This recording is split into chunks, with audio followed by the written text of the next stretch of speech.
నారా బ్రాహ్మణి గారు. ఈమె నందమూరి బాలకృష్ణ గారి పెద్ద కూతురు మరియు సీఎం నారా చంద్రబాబు నాయుడు గారి కోడలు కూడా. 2024లో జరిగిన ఎన్నికల క్యాంపెయినింగ్లో బ్రాహ్మణి గారు కూడా పాల్గొన్నారు. ఆంధ్రప్రదేశ్లో జరిగిన ఎన్నికల్లో కూటమి అఖండ విజయం సాధించిన సంగతి అందరికీ తెలిసిందే. దీనికి సంబంధించిన ఆంధ్రప్రదేశ్ అసెంబ్లీ సమావేశాలు శుక్రవారం ప్రారంభమయ్యాయి. ఎమ్మెల్యేలు అందరూ అసెంబ్లీ సభ్యులుగా ప్రమాణం చేశారు. ఈ సందర్భంగా హిందూపురం ఎమ్మెల్యేగా నందమూరి బాలకృష్ణ గారు ముచ్చటగా మూడోసారి ప్రమాణ స్వీకారం చేశారు. దీనితో హీరో బాలకృష్ణ గారికి అభినందనలు తెలియజేశారు ఆయన అభిమానులు. ఈ సందర్భంగా బాలకృష్ణ గారి కుమార్తె బ్రాహ్మణి గారు ఎమోషనల్గా ట్వీట్ చేశారు.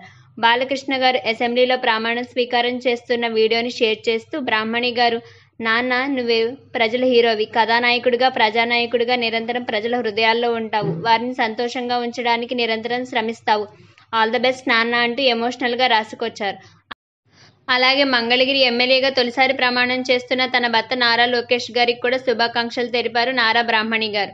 ఈ రోజు నాకు చాలా ప్రత్యేకమైనది.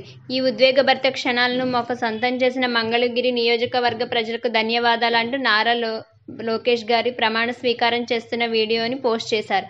ఆ తర్వాత తన మావయ్య సీఎం నారా చంద్రబాబు నాయుడు గారికి కూడా శుభాకాంక్షలు తెలియజేశారు నారా బ్రాహ్మణి గారు.